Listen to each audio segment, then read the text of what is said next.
Hello friend, সবাই কেমন আছো? আশা করি সবাই ভালো আছো। আমিও খুব ভালো আছি। আমার নতুন একটা ভিডিওতে তোমাদের সকলকে জানাই ওয়েলকাম। আজকে তোমাদের সঙ্গে একটা ম্যাঙ্গো কেকের রেসিপি শেয়ার করব। তো প্রথমে একটা আমকে আমি ভালোভাবে পিউরি করে নিয়েছি।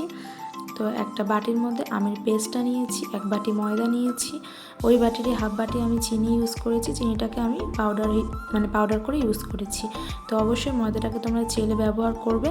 তো হাফ চামচ নুন, হাফ চামচ বেকিং সোডা, হাফ চামচ বেকিং পাউডার, এক চামচের মতো ভ্যানিলা এসেন্স। আর আমি এখানে কিন্তু কোনো রকম তেল ইউজ করিনি, ইউজ করেছি গলানো বাটার। যারা বাটার খাও না তারা অবশ্যই তেল ইউজ করবে। আর আমার ব্যাটারটা একটু ঘন লাগছিলো, তাই জন্য আমি দুধ দিয়ে আবার পেস্ট করে নিলাম। তো 10 মিনিটের মতো ঢেকে রেখে দিয়েছি সেট হওয়ার জন্য। তো যেখানটায় আমি কেকটা বেক করবো, যে বাটিটাতে, তো সেটাতে একটা পেপার দিয়ে বাটার লাগিয়ে দিয়েছি চারধারটায়। তো দেখো পেস্টটা ঢেলে একটু ড্যাব করে নিচ্ছি নিচে, যাতে না কোনো হাওয়া যাতে না ঢোকে।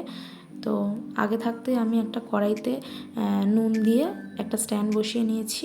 তো তাতেই কেকটা বসিয়ে দিলাম। মোটামুটি 35 মিনিটের মতো সময় লেগেছে আমার কেকটা হতে। তো কেকটা হওয়া 10 মিনিট আগে আমি ওপর থেকে কাজু আর কিশমিশটা দিয়ে দিচ্ছি। এর আগে দিলে কিন্তু কাজু কিশমিশটা ভেতরে ঢুকে যাবে, ওই জন্য 10 মিনিট আগে দিলেই হবে। তো টুথপিক দিয়ে চেক করে দিচ্ছি।